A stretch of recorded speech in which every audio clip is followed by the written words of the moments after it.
Contraponto tem hoje aqui duas figuras extremamente simpáticas, dois desembargadores do Tribunal de Justiça do Estado de São Paulo.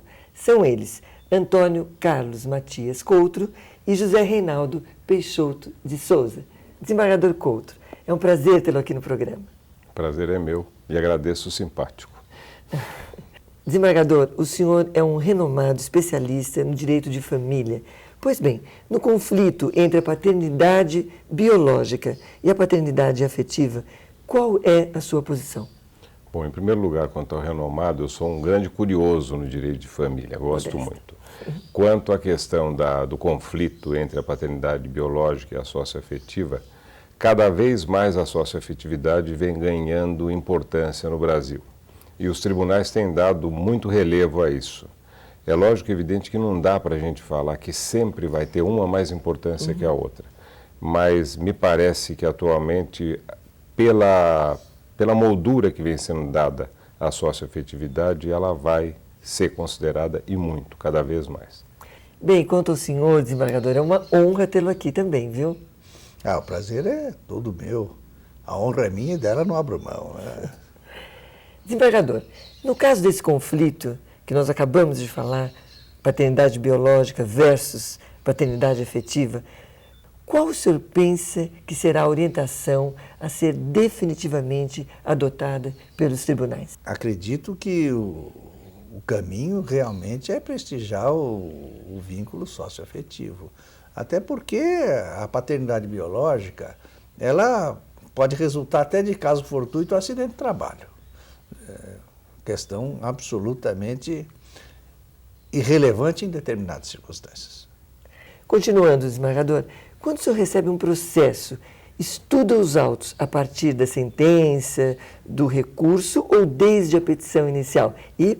Mas se apenas pudesse escolher uma dessas peças, qual seria para o senhor a mais importante?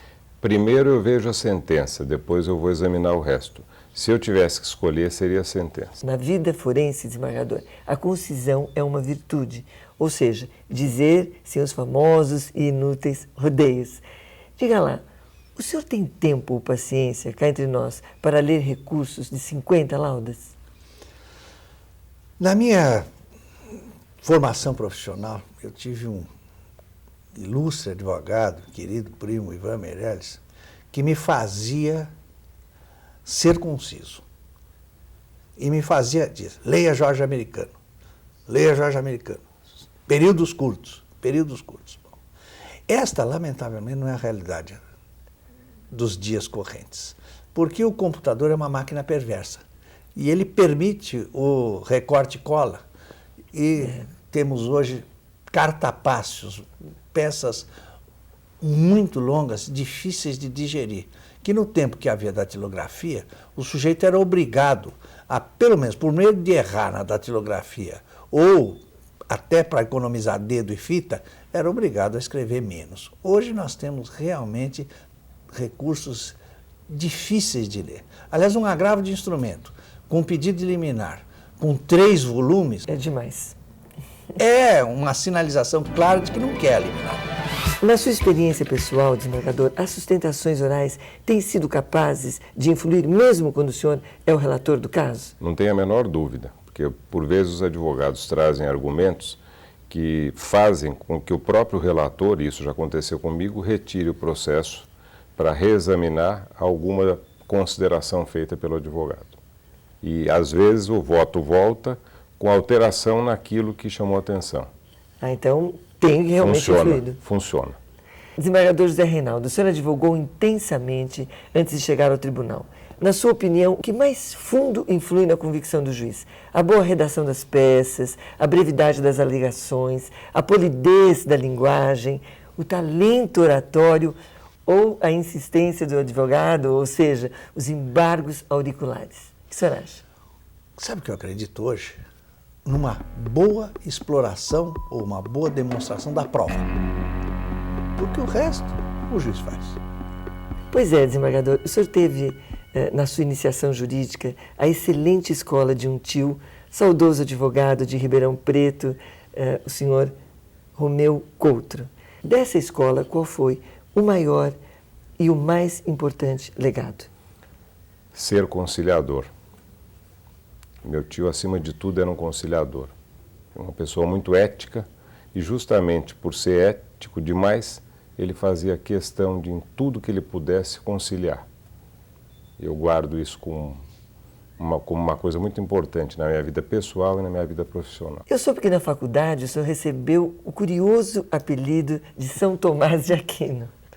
E como sei que, apesar da sua notória cultura, o senhor não foi autor da Suma Teológica, pergunto a razão do apelido. Bom, isso para ser muito breve. O que aconteceu foi o seguinte: no ano em que eu prestei vestibular, isso nos idos de 1963, houve uma alteração no currículo. E se incluiu a cadeira de filosofia, sem que houvesse nenhum conhecimento prévio de como iria funcionar a inquirição naquela matéria. E havia uma lista de pontos, etc. e tal, onde havia a necessidade de alguma referência à Suma Teológica, etc. e tal. Então, no cursinho eu aprendi alguma coisinha, depois eu li um pedacinho da Suma Teológica, etc. E fui reprovado.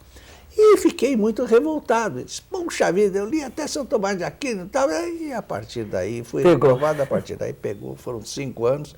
E alguns colegas de turma me chamam de santo até hoje. O senhor tem um filho acadêmico de direito.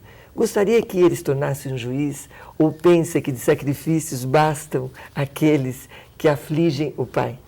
Olha, o meu filho já é formado, trabalha já no escritório de advocacia e quando ele resolveu fazer direito, ele me disse, pai, eu vou fazer direito, mas eu vou ser advogado. Eu falei, por quê? Ele falou, porque eu quero ganhar dinheiro.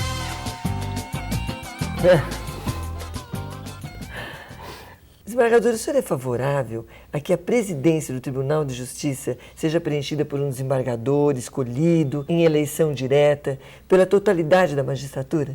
Eu não. Não, porque a direção, embora o presidente do tribunal seja o chefe do Poder Judiciário, na verdade, ele é, antes de mais nada, o presidente do tribunal. Ele é, antes de mais nada, o presidente do tribunal.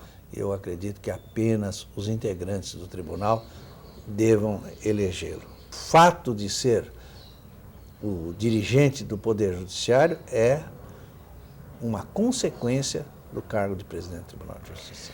Para um juiz de segundo grau, ser voto vencido quando está plenamente convencido do seu ponto de vista é a maior frustração ou ao longo do tempo isso já não mais o incomoda?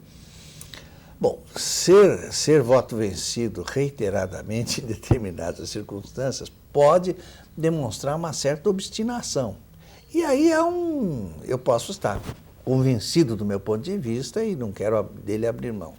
Há uma saída, que é a de ficar vencido ou acompanhar a maioria com ressalva do seu ponto de vista pessoal. Para mim não há problema nenhum, eu assimilo perfeitamente, sem qualquer sofrimento por conta disso. Tem um amigo meu que fala o seguinte, ele fala, não, quando eu fico vencido é porque está todo mundo errado. Desembargador Couto, apesar da fusão dos antigos tribunais paulistas no único Tribunal de Justiça, hoje no único Tribunal de Justiça, diga sinceramente, a divisão política entre eles ainda é uma realidade? Infelizmente é, porque aquilo que era para ter sido unificado, até hoje não foi objeto de unificação efetiva, tanto que existe uma divisão até de competência que foi feita pelo Tribunal de Justiça no tocante a aquilo que era o primeiro tribunal, o segundo tribunal de alçada e o tribunal de alçada criminal, de uma forma que, para nós, interfere muito, porque na cabeça das pessoas ainda continuam existindo os tribunais de alçada dentro do Justiça, sem que tenha havido a unificação efetiva que era pretendida. Eu acho que, lamentavelmente, isto existe e se faz sentir com muito mais clareza na seção de direito privado. Hoje já está mitigado na seção de direito público e na seção de direito criminal. Todavia, a própria repartição de competência dentro da seção de direito privado contribui para a manutenção desse status quo que não beneficia em nada o tribunal. Agora, para descontrair um pouquinho, desembargador, eu sei que o senhor tem uma historinha para contar, uma historinha até divertida, ou pelo menos pitoresca, que ocorreu no início da sua carreira em Ribeirão Preto. Conte para o telespectador. Tenho.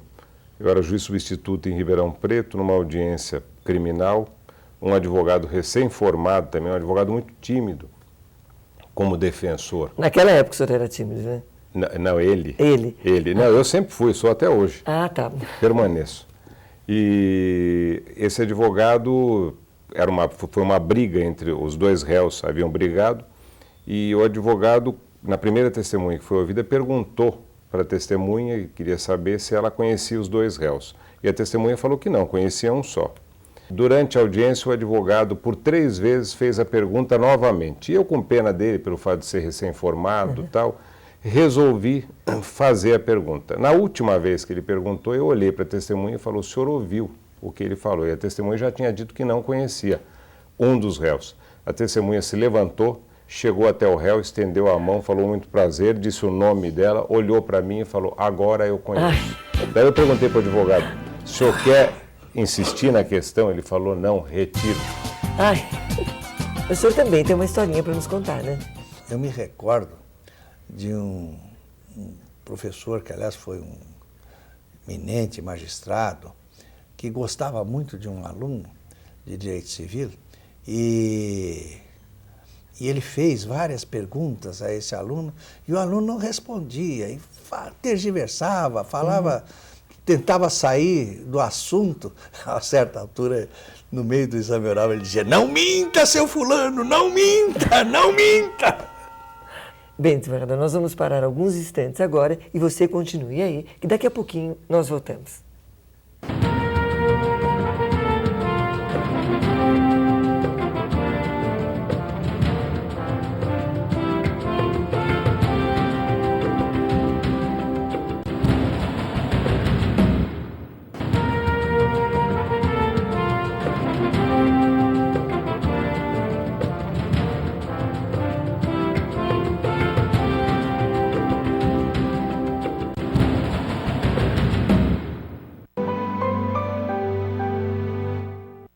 Bem, de volta ao nosso segundo bloco, com os desembargadores do Tribunal de Justiça do Estado de São Paulo, Antônio Carlos Matias Coutro e José Reinaldo Peixoto de Souza.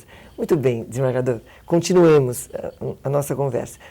Bem, gostando ou não, agora o senhor terá de obedecer às súmulas vinculantes editadas pelo Supremo Tribunal Federal.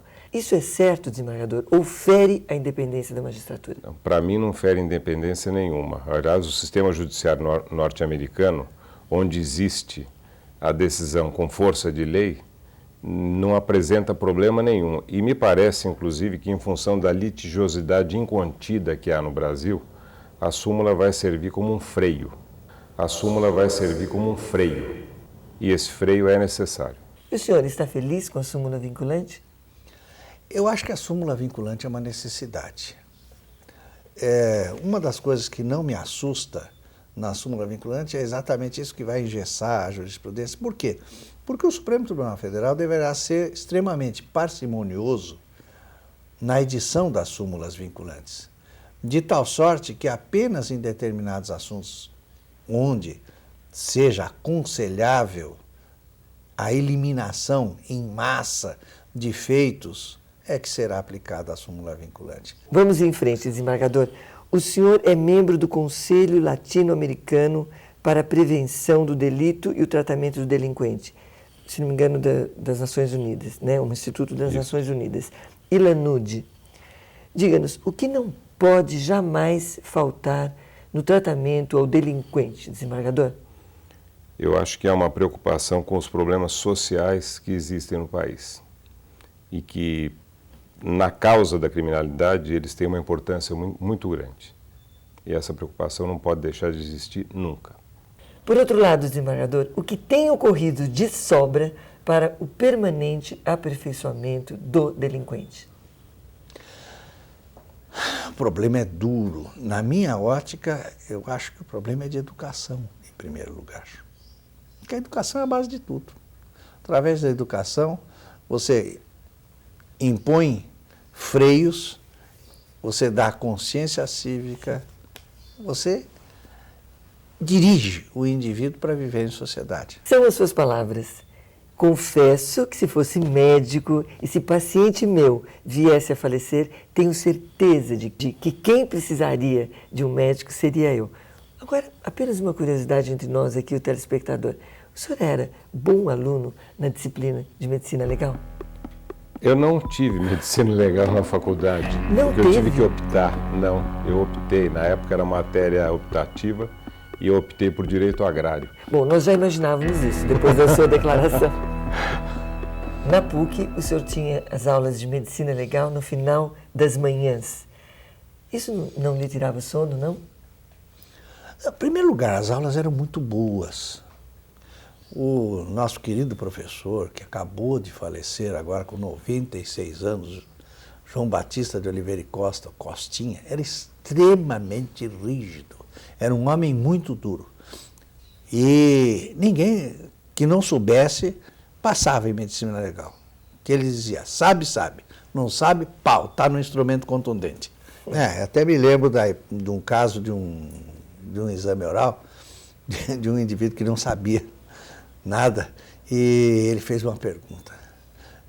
Qual é a diferença da queimadura no vivo e no morto? E a resposta era aquela, tinha que dizer que bolha, etc. No vivo faz bolha. E no morto não? E no morto, evidentemente, não há reação da parte da derme. Sim. E só a epiderme que fica calcinada, etc.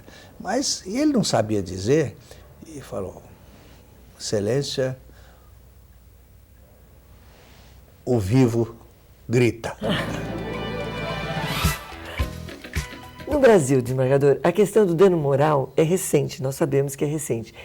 E a determinação do valor com relação à indenização ainda é bastante polêmica. O senhor pensa mesmo que a nossa jurisprudência é extremamente avarenta nessas questões? Olha, em primeiro lugar, que na realidade o que houve foi uma dificuldade do desenvolvimento dentro do próprio judiciário e da doutrina da teoria do dano moral, porque em 1914 existe um acordo do Supremo Tribunal Federal Brasileiro reconhecendo o direito do dano moral. Então era uma questão simplesmente de se tentar ir mais a fundo para se chegar nisso antes da Constituição de 88. Agora, quanto a ser avarenta a jurisprudência, eu penso que é.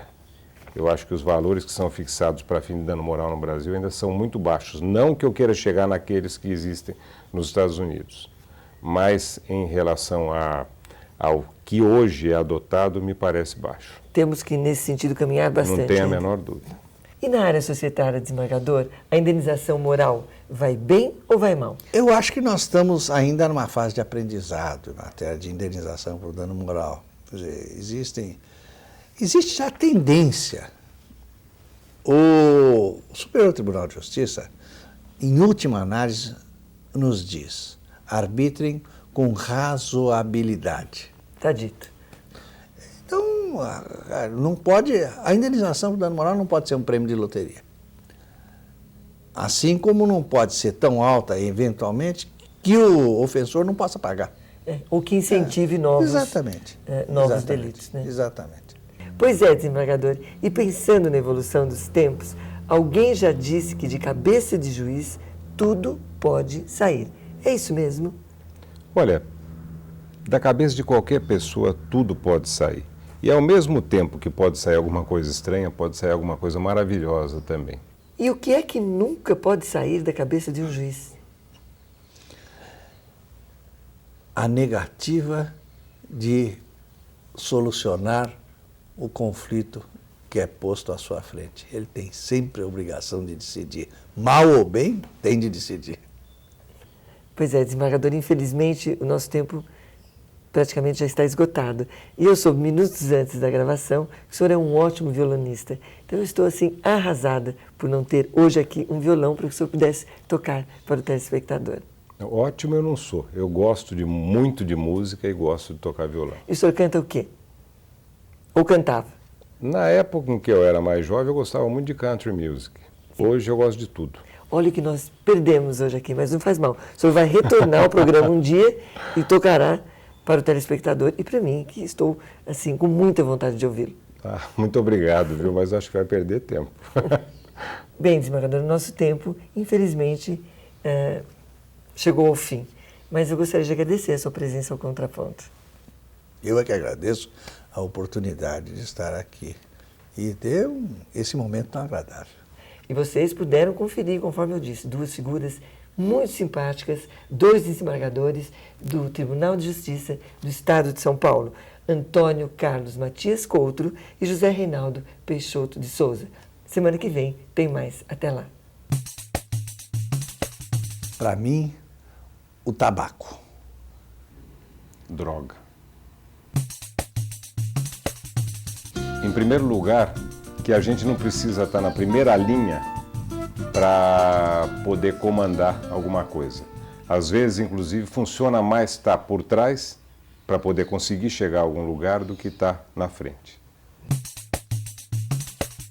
Eu aprendi o seguinte, que o povo sempre pode ser conduzido. Depende da habilidade do príncipe.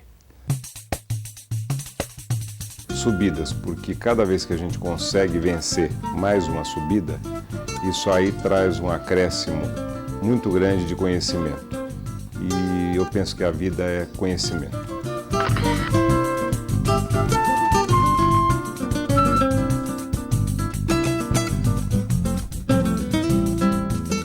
Por hora, mais subidas. Algumas com dificuldade e outras mais agradáveis, porém subidas.